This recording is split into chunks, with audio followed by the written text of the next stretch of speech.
ये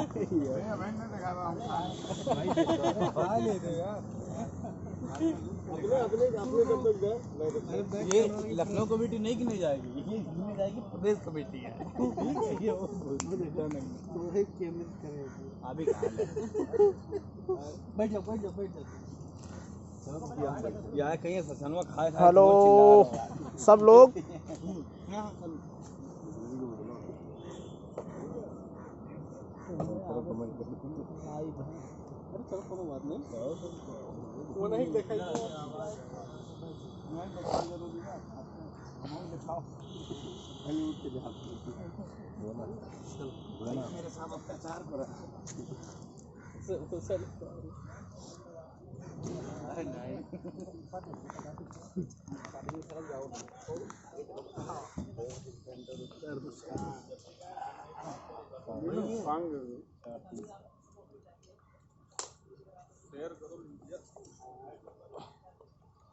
जुड़ने वाले सभी साथियों को नमस्कार। जैसा कि आज इस वजह से उपस्थित हुआ गया है कि आज प्रथम 2 दिवसीय धरना का आज प्रथम दिन अभी 5 बजे समाप्त हो जाएगा। इस वजह से आज आप सबके बीच एक दिन में दूसरी बार आया गया कि हम घटना स्थल से, मतलब जो धरना स्थल हमारा, वहाँ से हम लाइव हैं डायरेक्ट। और हमारे प्रदेश के विभिन्न जनपद से आए हुए हमारे जिला अध्यक्ष महोदय, मंडल प्रभारी महोदय और पूरी प्रदेश कमेटी आज एकत्रित होकर लखनऊ के धरना स्थल इको गार्डन पे आज हम आपको लाइव दिखाने जा रहे हैं। दोबारा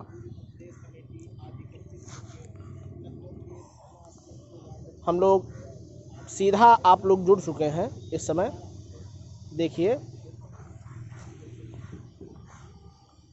जीवनदायिनी स्वास्थ्य विभाग 108, 102 एलएस एम्बुलेंस कर्मचारी संघ उत्तर प्रदेश लखनऊ एलएस एम्बुलेंस कर्मचारियों के समायोजन को लेकर शांतिपूर्ण धरना। देखिए, जैसा कि आप लोग को ज्ञात भी है, पुनः एक बार मैं आप लोगों को बताना चाहता हूं कि उत्तर प्रदेश में 3 तरह की एम्बुलेंस सेवा जो संचालित होती है जीवीके हमारा सेवा प्रदाता कंपनी के हिसाब से। 108 आपातकालीन सेवा, 102 जो है प्रेगनेंसी के लिए, महिलाओं के लिए और छोटे बच्चों के लिए, और एलएस सेवा जो कि वेंटिलेटर सुविधा है, जो कि जोनल पे चलती है, ज़िले से ज़िले को तार को जोड़ने के लिए चलाई गई एम्बुलेंस सेवा है, जिससे इस महामारी में बृहद स्तर पे 108, 102 और एलएस एम्बुलेंस सेवा ने बढ़ चढ़कर कार्य दिखाया है। और समस्त कर्मचारियों का मैं एक तहे दिल से धन्यवाद देता हूं, और पूरा जीवनदायिनी स्वास्थ्य विभाग परिवार उन सभी लोगों को दिल से सलाम करता है।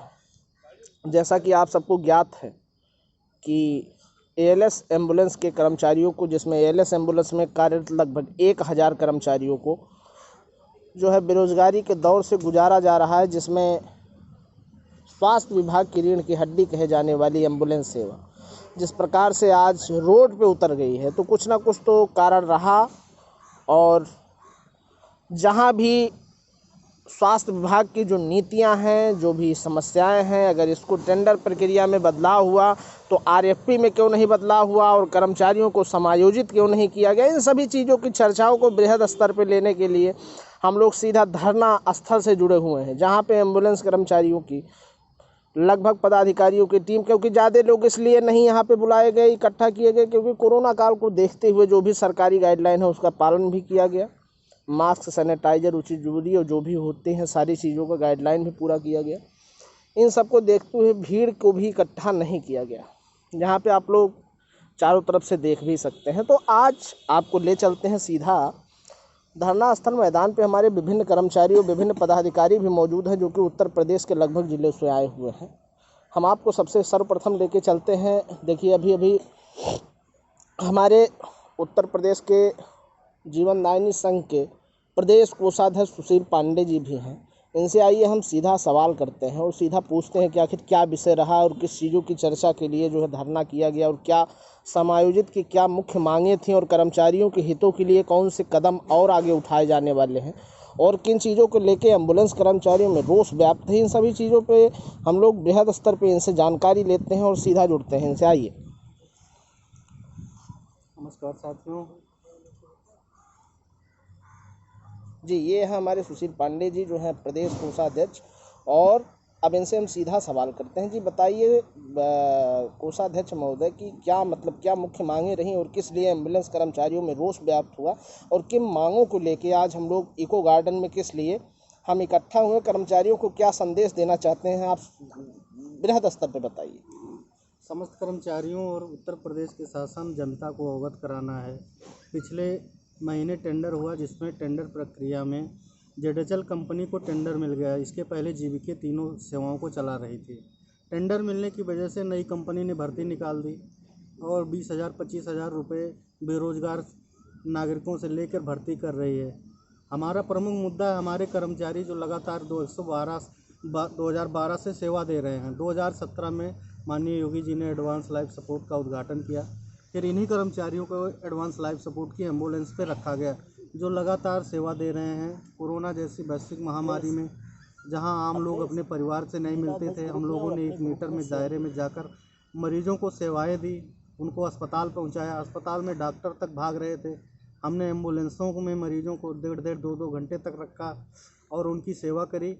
लेकिन आज कोरोना की तीसरी लहर आने वाली है, लेकिन शासन हमारे पर बिल्कुल उदासीन बना हुआ है, हमारी किसी मांग को सुनने को तैयार नहीं हो रहा है। टेंडर प्रक्रिया में क्या इतने बड़े IAS अधिकारी या नहीं जानते कि ये कर्मचारी जो सेवा दे रहे हैं इनका क्या करना है?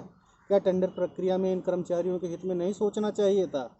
RFP में क्या बदलाव की ज़रूरत नहीं थी इन कर्मचारियों के लिए कि इनका भी यथावत समायोजन हो?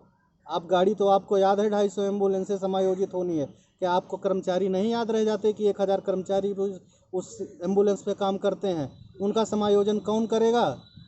उसके विषय पे बात करने वाला ना कोई अधिकारी है, ना प्राइवेट कर्मचारियों को एक कंपनी से उठा के दूसरी कंपनी में भेजकर फिर 20,000 रुपये में बेचा जा रहा है, शोषण किया जा रहा है सीधा कर्मचारियों का। इस विषय में कोई बोलने वाला नहीं है। स्वास्थ्य मंत्री ने कहा था जांच कराऊंगा, लेकिन आज तक उनकी जांच का कोई सामने नहीं आ पाई, ना ही कुछ आधिकारिक घोषणा की गई इन कर्मचारियों के साथ क्या होगा। एक तरफ जीवीके कंपनी नोटिस निकालते इन कर्मचारियों को नौकरी से निकाल दिया जाए, दूसरी कंपनी भर्ती निकाल देती है, तो आखिर कर्मचारी कहाँ जाएंगे? यह बहुत बड़ा सवाल है। शासन और सबको इस पर ध्यान देने की ज़रूरत है, नहीं तो हम कर्मचारी आंदोलन करेंगे जिसके जिम्मेदार शासन प्रशासन और यहाँ की नागरिक होंगे। अच्छा, जीवीके MRI कंपनी जो कि वर्तमान सेवा प्रदाता है, जिससे अभी तक तो टेंडर अभी दिया भी गया, जैसा कि शाम को उन्होंने एक लेटर भी अभी सारे लोगों पे एक उनके भेजा भी गया सबको, तो उसमें क्या मतलब क्या मुद्दा था और किस लिए क्या उसमें लिखा गया और क्या फिर उसके बाद मांगे अटकलें आई सामने?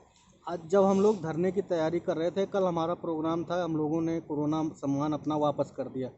हम लोगों ने जला दिया कोरोना सम्मान। उस कोरोना सर्टिफिकेट का हम लोग क्या करेंगे जब हम लोगों की जॉब ही नहीं सुरक्षित है? उसके बाद कंपनी का बयान आया कि हम इन कर्मचारियों को 1 महीने पहले नोटिस दे देंगे। आखिर आप नोटिस दोगे, हम निकाले ही जाएंगे, तो हमारे समायोजन की बात क्यों नहीं करते कि हम इन कर्मचारियों को लेगा कौन? इसका जिम्मेदारी कौन उठाएगा? जीवीके कंपनी उठाएगी या जेडेचल कंपनी उठाएगी, या सरकार इन कर्मचारियों के विषय में कुछ सोचेगी या नहीं सोचेगी? अगर जैसा कि अगर ये दोनों लोग, अगर दोनों कंपनियां अपना पल्ला सरकार पे झाड़ रही हैं और सरकार के कोई भी विभागाध्यक्ष और सरकार के कोई भी संबंधित मंत्रीगण अगर सामने नहीं आते हैं, तो एम्बुलेंस कर्मचारी किस ओर बढ़ेगा और क्या उनकी अगली रणनीति हो सकती है और किस हिसाब से वो लड़ाई तय करेंगे? संगठन लगातार सबसे पत्राचार के माध्यम से अवगत करा रहा है। पिछले 1 महीने से इन कर्मचारियों के विषय में सोचा जाए। डोर टू डोर हर ऑफिस में जाके हम लोगों को जानकारी उपलब्ध कर रहे हैं। यहाँ तक शर्म की बात यह है कि MD NHM मैडम सुनने को तैयार नहीं है कि इन कर्मचारियों की पीड़ा क्या है। आखिर कौन सुनेगा? अच्छा, MD NHM ने भी अगर पल्ला झाड़ लिया और स्वास्थ्य विभाग के अभी जैसा कि बताया गया, अभी मैं भी मिला था उनसे स्वास्थ्य मंत्री जी से, और स्वास्थ्य मंत्री जी ने भी सीधा बयान दिया कि जीवीके MRI हमको डराती है। मतलब कंपनियों से अगर सरकार डर रही है, तो अगर हमारे कर्मचारी 1000 कर्मचारी अगर बेरोजगार हो रहे हैं, तो आखिर जिम्मेदारी कौन लेगा? क्या GBK-MRI लेती है या ZHL जो कि नई वर्तमान स्थिति में जिनको नया टेंडर मिला है वो लेते हैं, या सरकार लेती है? अगर तीनों नहीं लेती हैं तो एम्बुलेंस कर्मचारी आखिर अपनी मांग किससे रखेंगे? क्योंकि हम 8 वर्षों से निरंतर GBK-MRI कंपनी में हमने सेवा दी है और आम जनमानस की रक्षा की है, सरकार और प्रशासन की गाइडलाइन का पूरा पालन किया है, जो कि एक कोरोना योद्धा कहे जाने वाले कर्मी थे, जिनको माननीय प्रधानमंत्री जी अभी विगत कुछ दिन पहले फर्स्ट फेज में ही दिल्ली के एक ड्राइवर जी पास, पायलट के पास फ़ोन किया गया और उनसे हाल चाल लिया गया। उन्हें बहुत बहुत शुभकामनाएं और बधाई भी दी गई। माननीय प्रधानमंत्री माफ़ करिएगा, नरेंद्र मोदी जी द्वारा उनको फ़ोन करके और बधाई भी दिया गया एम्बुलेंस कर्मी को, और उनसे हाल चाल भी लिया गया। उनको कोरोना योद्धा की उपाधि भी दी गई। उसके बाद भी अगर एम्बुलेंस कर्मचारी आज उसी सरकार में अगर प्रताड़ित हो रहे हैं तो आखिर जिम्मेदार कौन? विभागाध्यक्ष हाथ उठा ले रहे हैं, ऊपर से दोनों कंपनियां हाथ उठा रही हैं। आखिर इन कर्मचारियों की जिम्मेदारी कौन ले सकता है? जहाँ तक मेरा मानना है, सरकार को इसकी जिम्मेदारी उठानी चाहिए। सरकार स्पष्ट रूप से जानती है कि इन कर्मचारियों का ठेका सरकार देती है। सरकार के पास श्रम विभाग है, क्या श्रम विभाग को यह अधिकार नहीं देने चाहिए कि कम से कम इन कर्मचारियों को मिनिमम वेज पे वेतन दिया जाए? सरकार क्यों इस पे मौन होती है?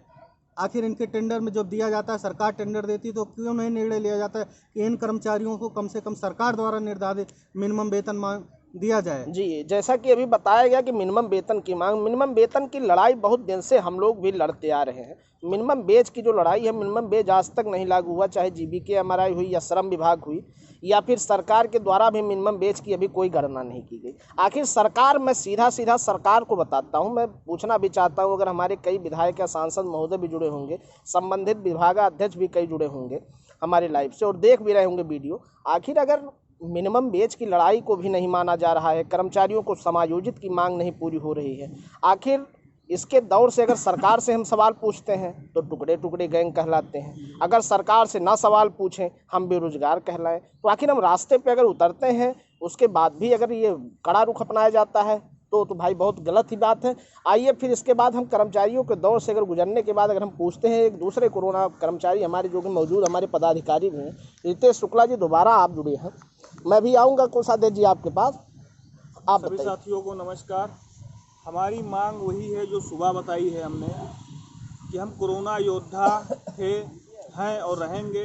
उत्तर प्रदेश में सेवा कर रहे थे, करेंगे। नहीं, एक बड़ा सवाल है, जैसे मंडल प्रभारी जी, मैं आपसे फिर एक बार जुड़ना चाहता हूँ कि जैसे सुबह से एम्बुलेंस के कर्मचारी के पदाधिकारी गण, हमारे ALS के कर्मचारी भी बैठे हैं धरने पे, तो सुबह से ही धरने पे बैठे हैं जैसे कि आलम यह है, और सुबह से धरने पे बैठने के बाद भी संबंधित कोई विभागाधिकारी या फिर कोई भी आया आपसे मिलने? अभी तक कोई नहीं आया है मिलने, तो आखिर हाल चाल लेने भी नहीं आया है कि कैसे बैठे हो, क्या है क्या नहीं है। आज हम लोगों के भविष्य अंधकार में पड़ गया है कि आखिर नौकरी ALS कर्मचारियों को कौन रखेगा? सरकार रखेगी कि GBK रखेगी कि ZHL रखेगी?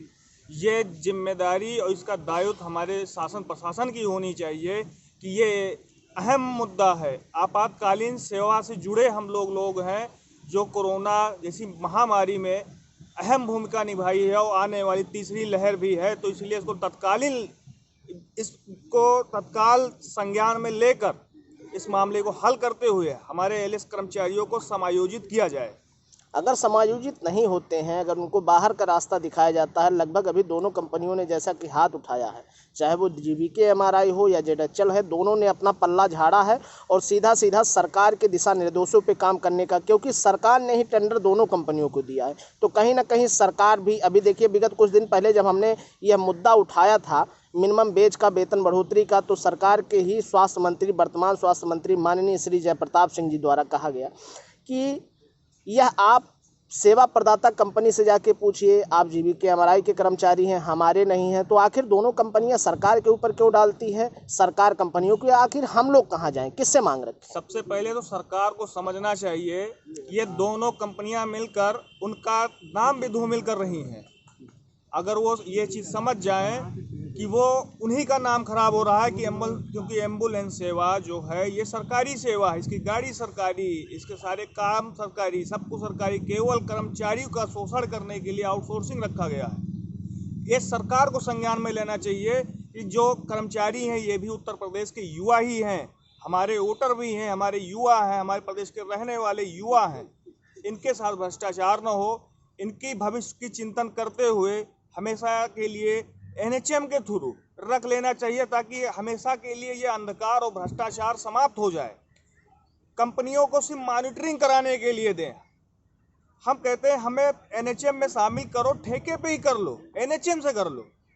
नहीं, अच्छा, एक बहुत महत्वपूर्ण सवाल आपसे मैं पूछना चाहूँगा, लाइव के माध्यम से बहुत लोग देख रहे हैं कि एम्बुलेंस सेवा जो कि स्वास्थ्य विभाग की अति संवेदनशील सेवा है, जिससे हमारे उत्तर प्रदेश के लगभग 23.5 करोड़ जनता जो है जुड़ी हुई है, सेवा का लाभ भी ले रही है, चाहे एक्सीडेंटल हो या महिला की गर्भवती महिलाओं की बात हो, नियोनेटल बेबी की बात हो, या फिर हमारी आपातकालीन वेंटिलेटर किसी भी कैजुअलिटी की बात हो, तो सारी सेवाएं अगर दी जा रही हैं, उसके बाद भी अगर इसको ठेका प्रथा पे रखा जाना है, तो क्या आपको नहीं लगता है कि जनता का जान जोखिम में डालने का काम किया जा रहा है ठेके पे रख के एम्बुलेंस चलाना?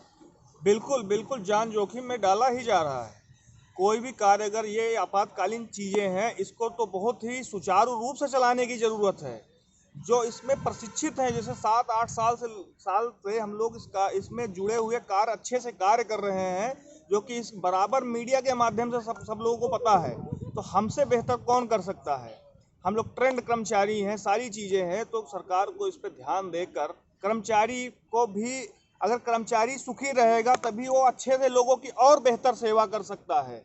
ये बहुत ही सोचने का विषय है, इस पर सरकार को गौर करना चाहिए। एक बार युवाओं के ऊपर गौर करें, आने वाले 2022 में लोग गौर करेंगे आपके ऊपर, यहाँ की जनता आप पे गौर करेगी।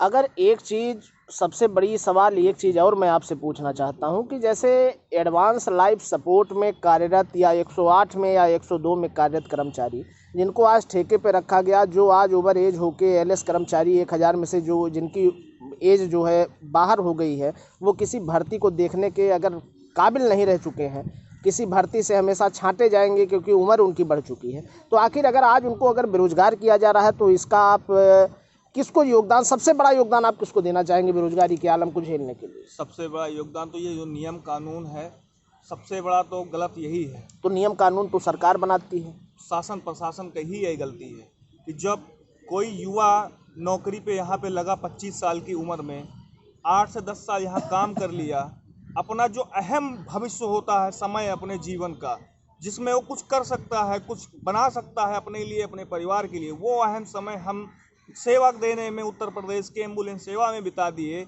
अगर आज हमको निकाल दिया जाता है तो कोई हमें नहीं पूछेगा, कहीं कोई नौकरी पे नहीं रखा, क्योंकि हमारी उम्र जो है, इसमें ऐसे ऐसे लोग हैं जिनकी उम्र आज 40 साल, 45 साल, 30 से ऊपर ही सब चले गए हैं। ये बहुत ही बड़ा मुद्दा है कि आज के डेट में कहीं और नौकरी नहीं मिलेगी, कोई और कार्य हमारे सामने नहीं है।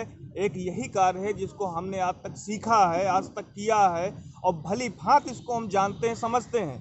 तो सरकार को इस पर ध्यान देना चाहिए कि जब ये कर्मचारी इस पर निरंतर कार्य कर रहे हैं, अच्छे से कार्य कर रहे हैं, कोरोना में हमारे साथ मिलकर इतना अच्छा कार्य किया, जब सब लोग घरों पे रुके थे, जिसके परिवार वाले खुद अपने मरीज को नहीं छूना चाह रहे थे, उस समय ये कोरोना योद्धा उन मरीजों को लेकर अस्पताल से घर, हर जगह मरीजों की मदद की, सरकार के साथ मिलकर चले। तो आज वक्त सरकार का है कि इन कोरोना योद्धाओं के साथ क्या सम्मान करना चाहते हैं, इनके भविष्य का चिंतन कैसे करना चाहते हैं, ये सरकार को सोचना चाहिए। इसमें सरकार की जिम्मेदारी बनती है, उनका दायित्व बनता है। सरकार की जिम्मेदारी भी बनती है। अभी विगत कुछ दिन पहले जैसे अपने देश के प्रधानमंत्री, यशस्वी प्रधानमंत्री श्री नरेंद्र मोदी जी द्वारा दिल्ली के एक एम्बुलेंस ड्राइवर के पास पर्सनल फ़ोन करके उनको बधाई भी दी गई, कोरोना का सम्मान भी दिया गया। सभी जनता और प्रशासन ने मिलकर कोरोना काल में कोरोना के योद्धाओं का सम्मान किया, जनता ने कोरोना योद्धा की उपाधि दी। उसके बाद आज जब कोरोना काल चला, जब इतनी बड़ी वैश्विक महामारी चली, कितने लोग मारे गए, कितने कर्मी शहीद हो गए, आज कितनों का परिवार उजड़ गए, कितनों के बच्चे जो हैं अनाथ हो गए, कितने लोग बेघर हो गए। इस कोरोना काल में उनको कोरोना की उपाधि दी जाती है, और जैसे ही कोरोना काल थोड़ा सा सेकंड फेज ख़त्म हो जाता है, उनसे उनकी नौकरियों पे संकट आ जाता है।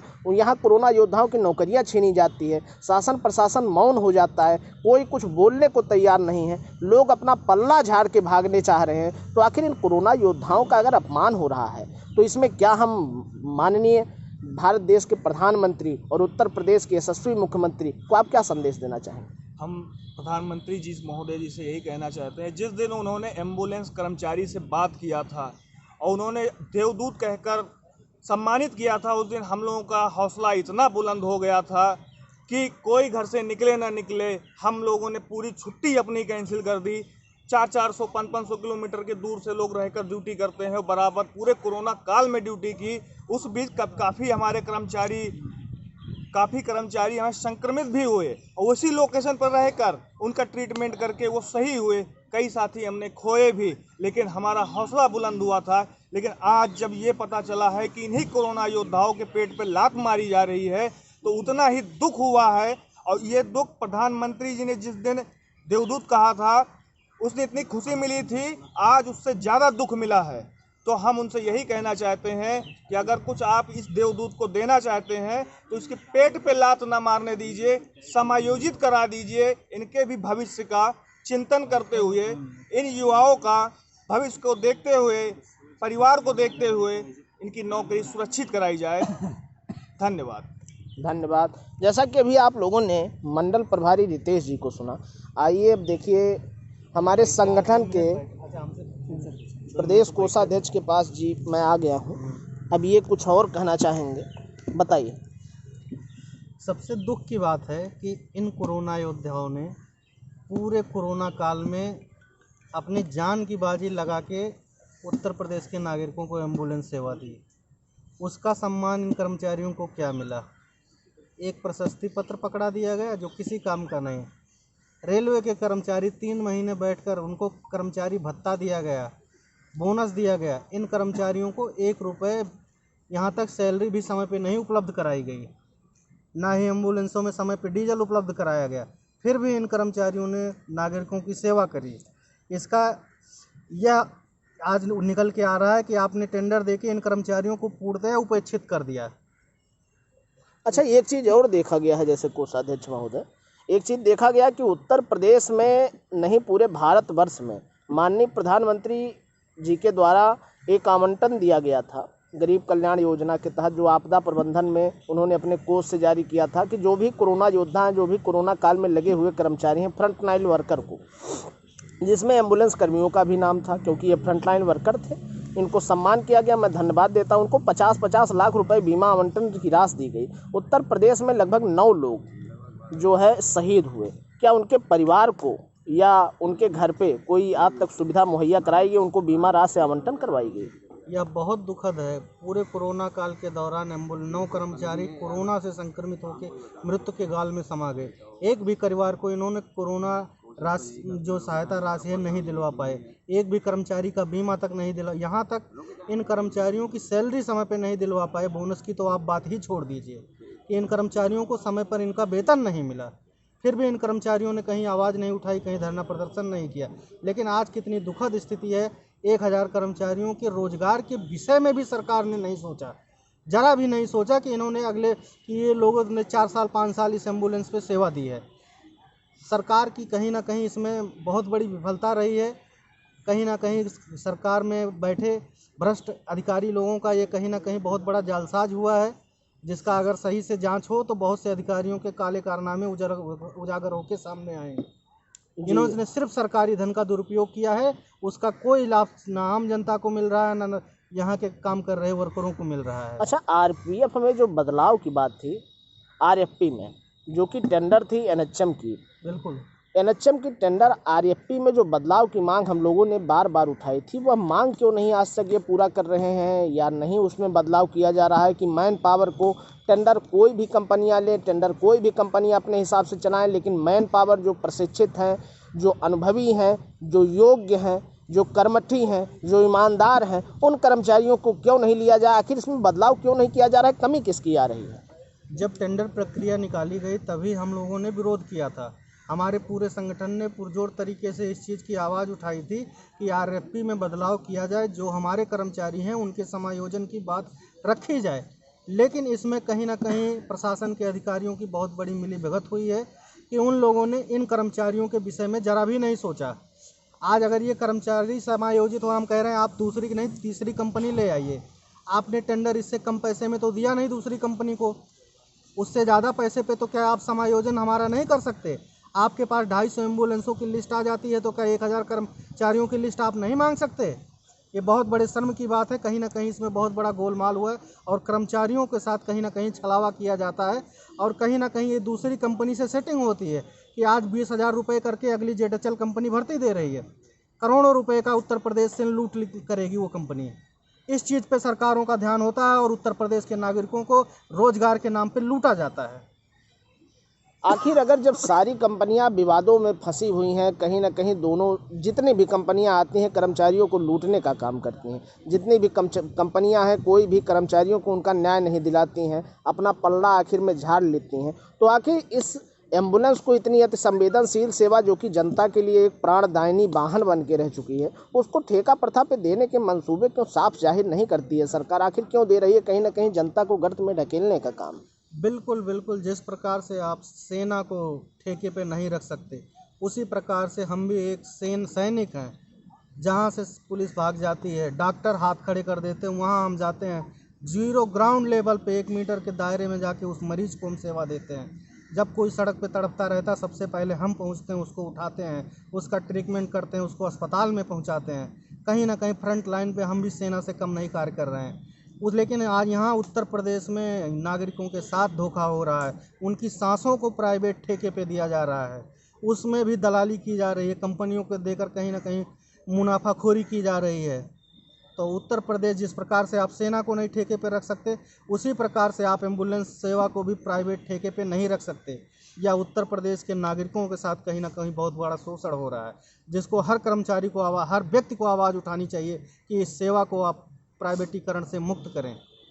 देखिए, जैसा कि आप सब लोग अभी देख रहे हैं लाइव के माध्यम से, जितने हुए हमारे जुड़े हुए सम्मानित गण हैं, मैं सभी का अभिनंदन करता हूं कि आप लोग जुड़े हैं। मैं चाहता हूं कि ज़्यादा से ज़्यादा संख्या में इसे शेयर किया जाए और जिससे कि सरकार तक, प्रशासन तक, विभाग तक पहुंचे ये बातें और आम जनमानस भी इस चीज़ को देखे कि आज जिन कोरोना योद्धाओं को पूरे जनता ने सहानुभूति प्रकट की, पूरे जनता के रक्षक बने थे, जनमानस के कवच बनकर काम कर रहे थे, कोविड के दौरान एक रक्षा कवच शील्ड का काम कर रहे थे, उन कर्मचारियों को आखिर रोड पे उतारने का काम अगर सरकार कर रही है, अगर उनको उतारा जा रहा है, ये कंपनियां आज अगर उनको उतारने का, भगाने का, बेरोजगार करने का काम कर रही हैं, आज कर्मचारी तड़प रहे हैं। आज इको गार्डन सूबे की राजधानी लखनऊ में बैठे हैं। जैसे अभी विगत हमारे कुछ देर पहले हमारे एक ही पदाधिकारी रितेश शुक्ला जी, मंडल प्रभारी हमारे देवी पाटन ने कहा कि सुबह से बैठे थे, कोई भी सरकार या विभाग के किसी भी उत्तरदायी व्यक्ति आके यहाँ पे सम्मानित व्यक्ति ने, किसी ने पूछा तक नहीं, खोज खबर नहीं ली। तो आखिर इन कर्मचारियों का विश्वास कैसे बने? कर्मचारी किस पे विश्वास करे? बहुत बड़ा चिंता का विषय है। आप क्या कहेंगे? कहीं ना कहीं ये बहुत बड़ी तकलीफ की बात है कि आज 19,000 20,000 कर्मचारियों की सुनने वाला कोई नहीं है। प्रदेश के मुखिया मौन हैं। इतनी बड़ी असंवेदनशीलता कहीं बर्दाश्त नहीं करेंगे उत्तर प्रदेश के नागरिक। ये कहीं ना कहीं सरकार की बहुत बड़ी चूक है।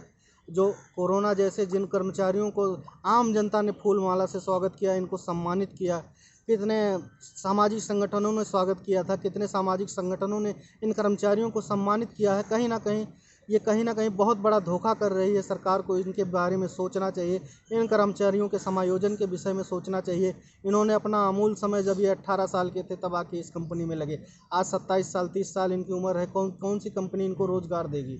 इस विषय में शासन को सोचना चाहिए, इन कर्मचारियों के समायोजन करना चाहिए। नहीं तो इसकी जिम्मेदार शासन होगी और बहुत बड़ा आंदोलन होगा, जिसके जिम्मेदार यहाँ के प्रशासनिक अधिकारी होंगे। देखिए, जैसा कि अभी प्रदेश कोषाध्यक्ष जी ने साफ जाहिर किया कि कर्मचारियों में रोष भरा अगर मांगे नहीं पूरी होती हैं तो एक बड़े आंदोलन की चुनौती भी सहेंगे। क्योंकि कर्मचारी इस वजह से सहेंगे क्योंकि कर्मचारियों के पेट पे लात मारी है, उफ और आह की आवाज़ के छोड़ के और कुछ नहीं निकल रहा है।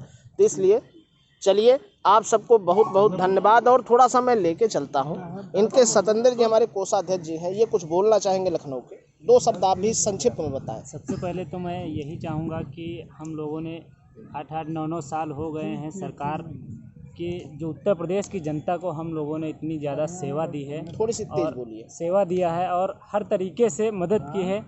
और सरकार क्या बाध्य है कंपनी और इससे चलाने के लिए, ये बहुत सोचने का विषय और बहुत गंभीर विषय है कि उससे कम पैसे में हमारी ये सेवा बहुत सुचारू रूप से चल सकती है और हम लोगों के भविष्य के बारे में भी सुधार हो सकता है और इस जनता को अच्छे से हम लोग सुविधा पहुंचा सकते हैं। तो क्या सरकार इस जो गरीब जनता का पैसा सरकार के पास जाता है उसका वो गमन करने के लिए इन कंपनियों को देने के लिए इनको रखा गया है, या खुद शामिल है जो उसका पैसा खाने के लिए कंपनियों को लाती है और उनको उस टेंडर प्रथा या ठेका प्रथा में जोड़ती है। तो सबसे पहले सरकार से हम यही मांग करेंगे कि हमें ठेका प्रथा से मुक्त करके और हम लोग अपने अपने बच्चों और अपने परिवार के भविष्य को भी दांव पे लगाकर उत्तर प्रदेश की जनता को सेवा देते हैं। उत्तर प्रदेश के एक नागरिक होने के नाते सरकार को सोचना चाहिए कि हमारे भविष्य के बारे में सोचे, और हम लोग जिस तरीके से काम करते हैं यहाँ तक कि पूरे देश ने सराहना की है। और अच्छा, जैसे कोरोना काल में सतेंद्र जी आपने भी बहुत अच्छी ड्यूटी की, क्योंकि सूबे की राजधानी लखनऊ में जहां सभी विभागाध्यक्ष और आप कोरोना पॉजिटिव भी हुए थे। विगत अभी सुनाई पड़ा कि आप हॉस्पिटल में भर्ती भी थे, सांस लेने में तकलीफ हो रही थी, आप छुट्टियों पे घर नहीं गए, पूरी लखनऊ टीम ने आपको देखने आपको गई थी क्योंकि आपको बहुत ज़्यादा तकलीफ हुई थी। क्या आपको सम्मान की महसूस हो रहा है? क्या सम्मान महसूस कर रहे हैं, ठगे से महसूस कर रहे हैं? नहीं, हमें तो बहुत शर्मिंदगी महसूस हुई क्योंकि हम बहुत बीमार हुए और हमारे साथी हर तरीके से मदद किए, लेकिन सरकार की तरफ से कोई हमें सुविधा या कोई चीज़ नहीं मुहैया कराई गई और आज हमें बेरोज़गार किया जा रहा है। इससे बड़ी शर्म की बात और क्या होगी हमारे लिए कि हम इस उत्तर प्रदेश के एक एक नागरिक को बचाने का काम किए और हमें आज बेरोज़गार किया जा रहा है। तो हम इस सरकार से और क्या अपेक्षा कर सकते हैं जो हमें इस तरीके से अवहेलना करके निकालने का काम कर रही है।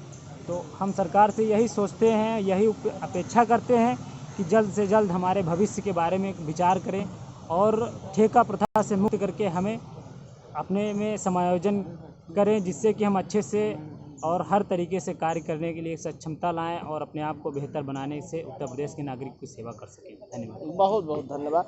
चलिए, जैसा कि अब देख रहे हैं कि शाम के 5 प्लस हो गए हैं। योद्धाओं का अपमान नहीं सहेगा हिंदुस्तान, कोरोना योद्धाओं का अपमान नहीं सहेगा हिंदुस्तान, कोरोना योद्धाओं का अपमान नहीं सहेगा हिंदुस्तान। अभी तो यह अंगड़ाई है, आगे और लड़ाई है, अभी तो यह अंगड़ाई है, आगे और लड़ाई है। एलएस कर्मचारियों का समायोजन करो, समायोजन करो, एलएस एम्बुलेंस कर्मचारियों का समायोजन करो, समायोजन करो। प्रदेश अध्यक्ष संघर्ष करो, हम तुम्हारे साथ हैं, प्रदेश कोषाध्यक्ष संघर्ष करो, हम तुम्हारे साथ हैं, प्रदेश प्रवक्ता जी संघर्ष करो, हम तुम्हारे साथ हैं, प्रदेश महामंत्री संघर्ष करो, हम तुम्हारे साथ हैं, प्रदेश उपाध्यक्ष जी संघर्ष करो, हम तुम्हारे साथ हैं, एमटी पायलट संघर्ष करो।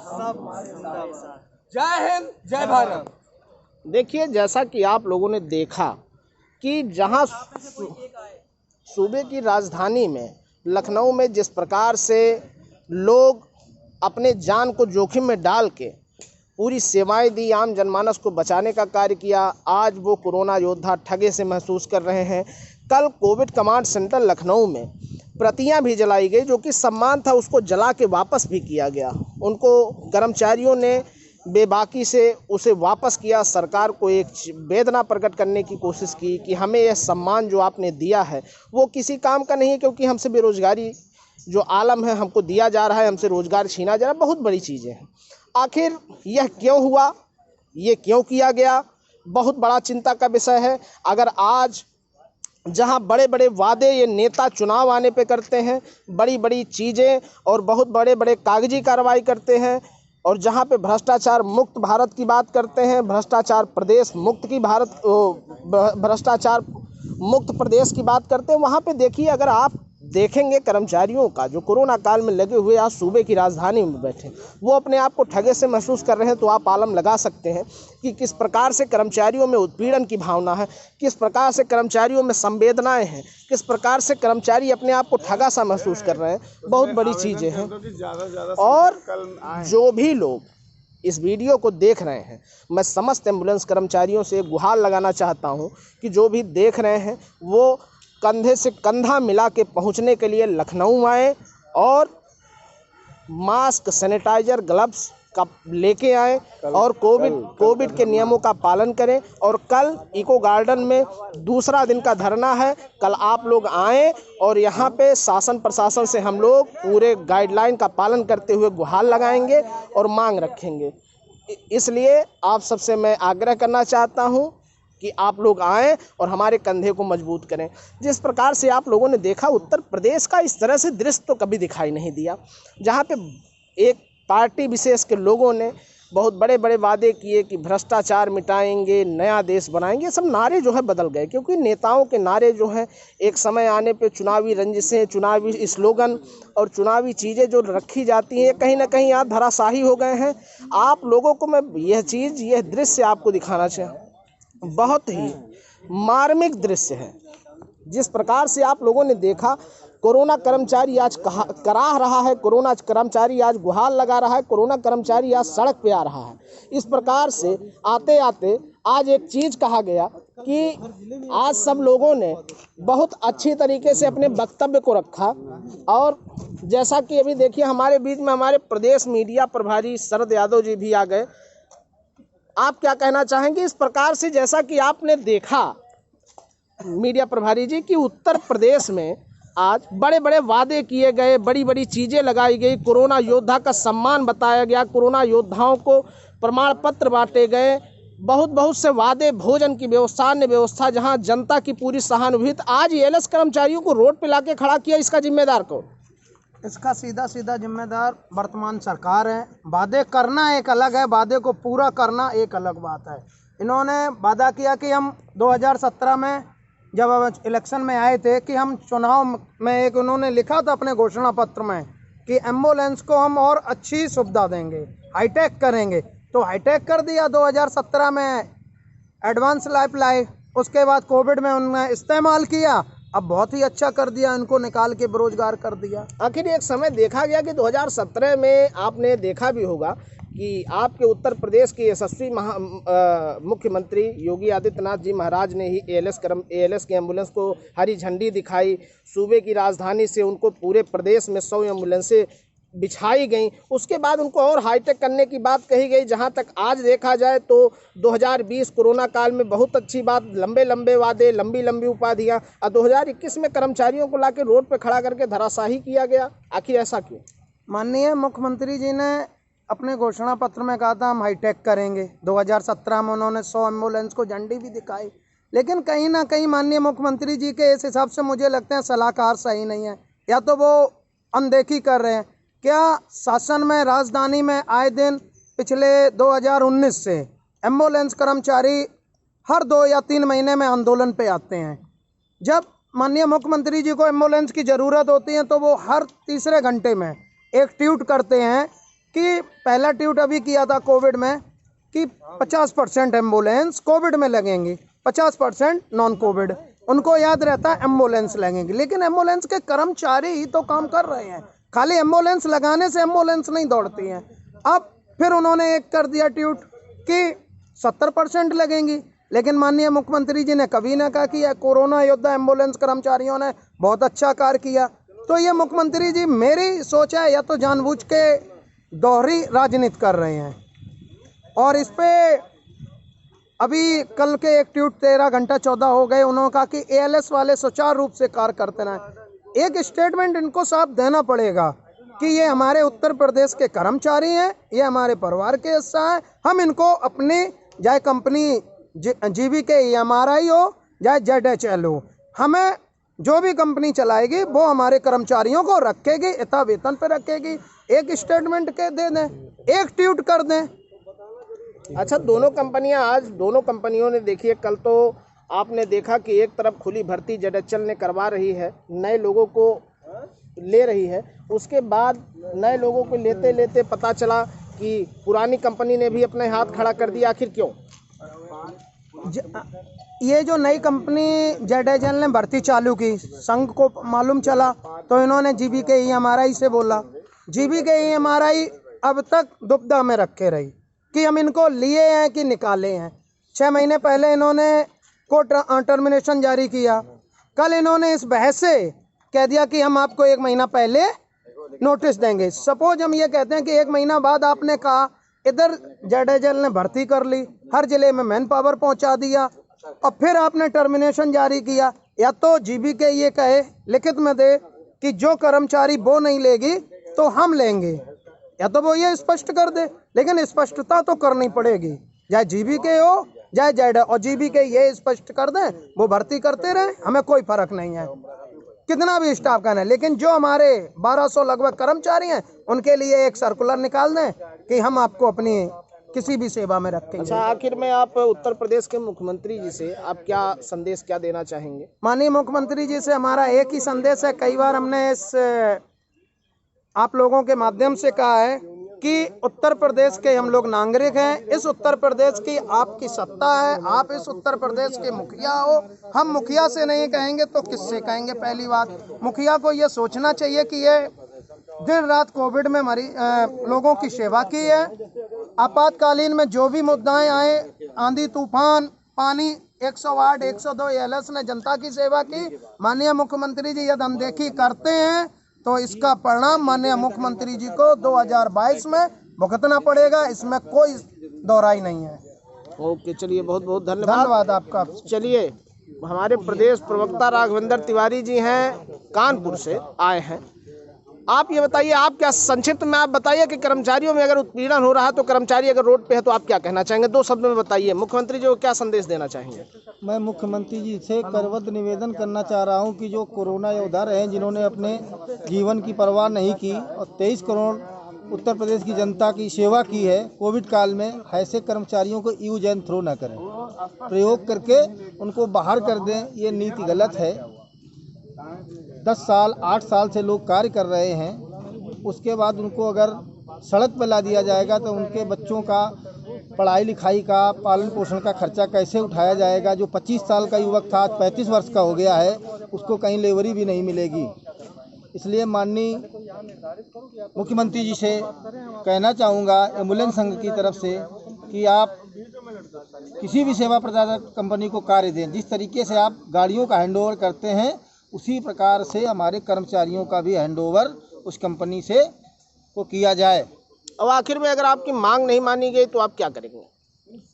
अगर हमारी मांगें नहीं मानी जाती हैं तो हमारा संगठन और हमारा संघ जो निर्देश देगा उसका हम पालन करेंगे। आंदोलन से लेकर के सड़क तक उतरेंगे, क्योंकि हमारे लिए करो और मरो की स्थिति उत्पन्न हो जाएगी। जी, बहुत बहुत धन्यवाद आपने किया, बहुत बहुत आभार है।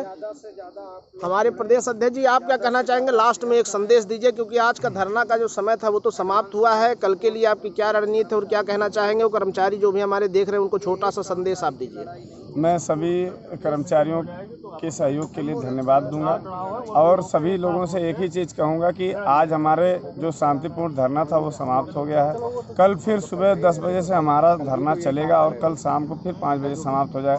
अगर इस बीच में गवर्नमेंट हम लोगों से कोई भी बात नहीं रखती है, कोई भी बात नहीं क्लियर होती है कि कौन सी कंपनी हम लोगों को लेगी और क्या सैलरी मिलेगा, ये सब मुद्दे अगर क्लियर नहीं होते हैं तो परसों संडे को हमारी एक बेहद मीटिंग है जिसमें सभी जिला अध्यक्ष आएंगे और राष्ट्रीय अध्यक्ष जी भी आ रहे हैं। तो ऐसे में एलएस का मुद्दा सर्वप्रथम रखा जाएगा और उस मुद्दे के तहत जो रणनीति बनेगी उस हिसाब से उसके बाद आप सभी लोगों को सूचित किया जाएगा। तो सुबह से आप बैठे थे आज धरने पे, तो क्या कोई सुनवाई के लिए कोई भी गवर्नमेंट से संबंधित अधिकारी या विभागाध्यक्ष आपके पास आया? अभी एसओ साहब ने हमको बताया है जैसा कि एलआईयू के माध्यम से शासन में आपका रिपोर्ट भेज दिया गया है और आप कल फिर धरने में आ सकते हैं और आपकी बात पहुंचाने का मतलब ये है कि कोई ना कोई सुनवाई जरूर होगी और जल्द होगी, ये बात उन्होंने आश्वासन दिया। चलिए, बहुत बहुत धन्यवाद। तो हमको लगता है कि उत्तर प्रदेश के सभी कर्मचारी आप देख भी रहे होंगे, लगभग जिस प्रकार से आप देख रहे होंगे कि प्रदेश अध्यक्ष जी ने स्पष्ट रूप से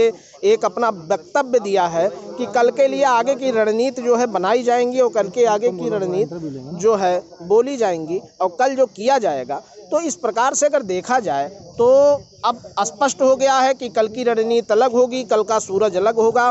कल एक नई विचारधारा के साथ, कल एक नई रणनीति के साथ फिर हम मैदान में उतरेंगे और कल आप सबसे दोपहर 1 बजे मैं फिर आऊँगा इसी चैनल के माध्यम से, इसी फेसबुक लाइव के माध्यम से। मैं गुजारिश करूंगा कि सभी लोग अभिषेक मिश्रा के इस फेसबुक माध्यम लाइव के माध्यम से ज़्यादा जुड़े और ज़्यादा से ज़्यादा शेयर करें। तब तक के लिए बहुत बहुत धन्यवाद, नमस्कार, जय हिंद, एम्बुलेंस एकता जिंदाबाद। और मैं सरकार को आखिर में कहना चाहूँगा कि आप लोग जल्द से जल्द सुनवाई करें, क्योंकि आपके कोरोना योद्धा हैं, आपके द्वारा उपाधि दी गई है, आपने सम्मानित किया है, तो इनकी बातों को सुनना होगा और सहना होगा और करना होगा। बहुत बहुत धन्यवाद, नमस्कार भाई।